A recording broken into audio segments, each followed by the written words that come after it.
Alright, so today we'll be navigating the Linux operating system. Let's get started.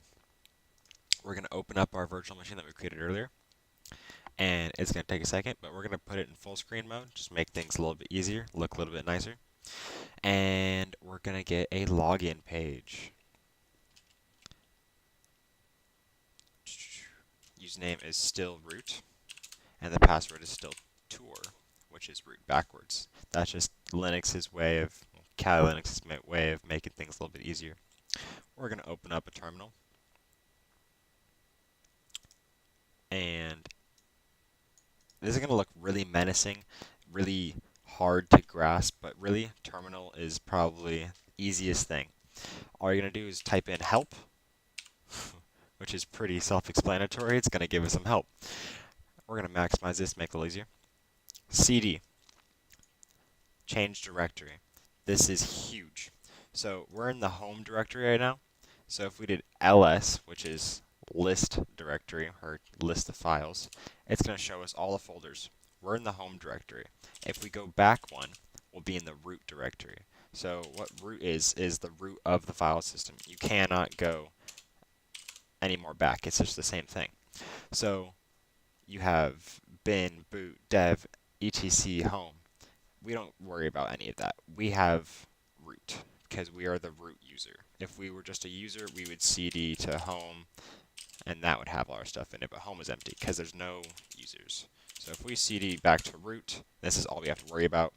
This is what you're going to use on a daily basis.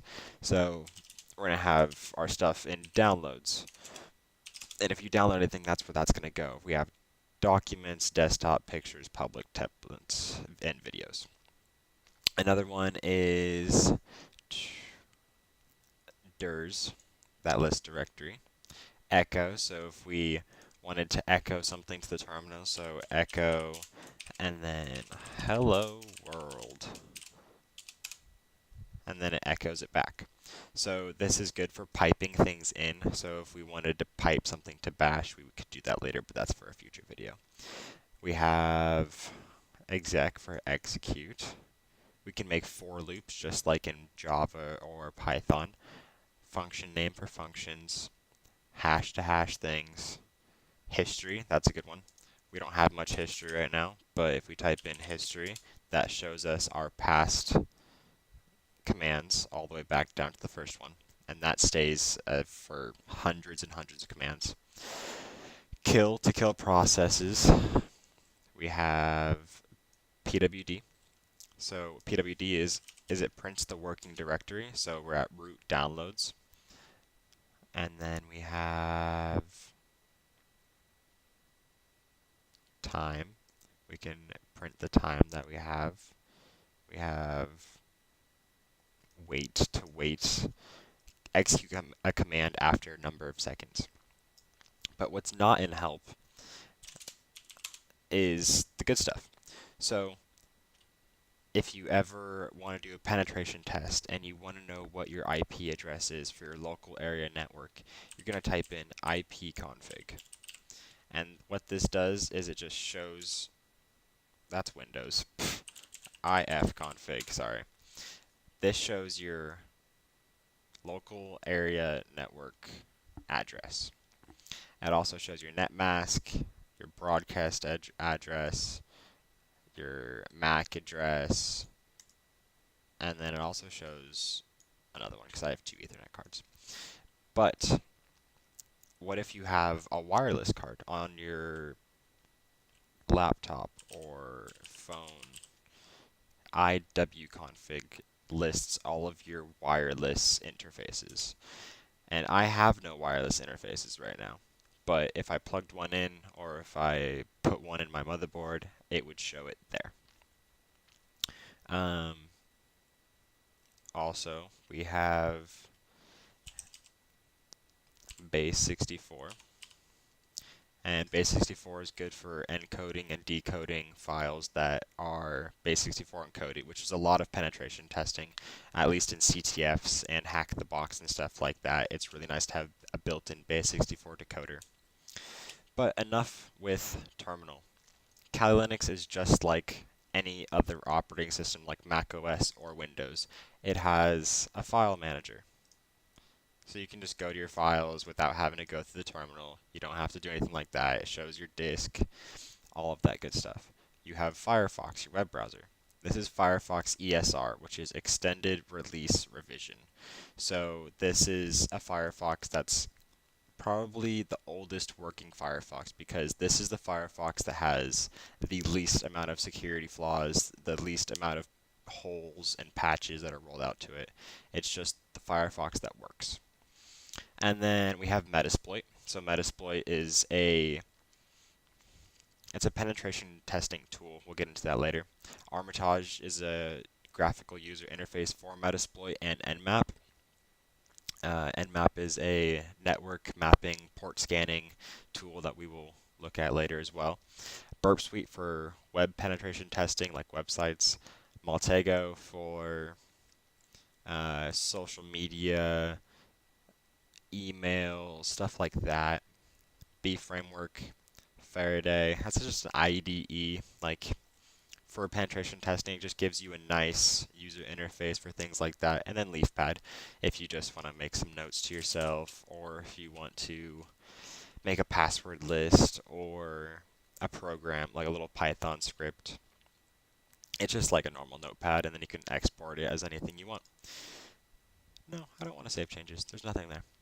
And then we also have our connections, Bluetooth, the user we're in, and then settings. Settings is a big one, as well as tweaks. Tweaks and settings are two different things, but I feel like they should really be one because there's a lot of things in tweaks that are more settings than tweaks. So you have general, which is animation, suspend when laptop lid is closed, which I use personally all the time on my MacBook because I have Kali Linux installed on my MacBook, so I turn that off. This doesn't matter though because I'm using a desktop right now. Appearance, you can change the appearance of let's do dark, makes it a dark mode. Ooh, I actually kind of like that. Let's use that.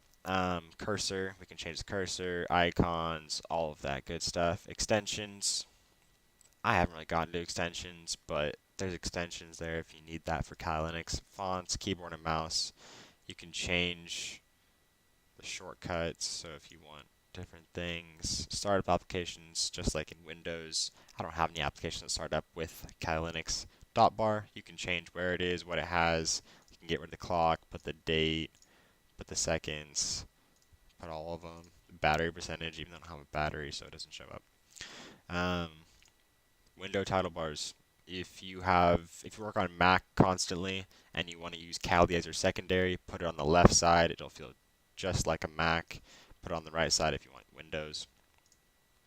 Different windows, different workspaces. So workspaces are cool. I'll show you workspaces are cool in a second. Bluetooth, background, notifications. You're not going to get a whole lot of notifications besides software. It notifies you when there's new software updates just so you stay in the loop on that. Make sure there's no security holes in your distribution. Language support. Let's get to the good stuff. Power, blank screen, never. When you're working with Kali Linux and you're doing password cracking, you're doing Wi-Fi attacks, you're doing port scans, you don't want your screen to turn off, and you definitely don't want automatic suspend because that will, just turn it off. That will stop your scans and that will stop your password hashing. We can leave blank screen, but we don't want automatic suspend. Network. I'm connected to 1000 megabit per second connection and it figured that out right away. If you want a VPN or if you want a network proxy, this is where you'll do that, or you can do it in the terminal. Devices. I have my displays. I only have one display hooked up to the virtual machine. You can scale it up if you want stuff that's bigger. Nightlight, keyboard, mouse, printer, USBs, Thunderbolt, color. And then we also have details. So this is a GNOME Linux distribution. It uses GNOME as its desktop environment. I'm working with an Intel i7 graphics card. It doesn't show because it's a virtual machine, but I have a 1080. OS name is Kali Linux Rolling, so it's a rolling distribution. It's not Kali Linux 1.0 or 2.0. It gets updates throughout the year. OS type 64-bit. Virtualization, it is VMware Player, and there's 80 gigs on the disk. We have no users, so let's create a new user. So Kali Linux comes built in with the root user, but you don't want to use root as your daily driver user account. So what you're going to do is you're going to add a new user, and we're going to make him an administrator because I like being admin. Name it Luke.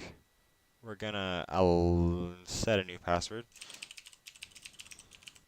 and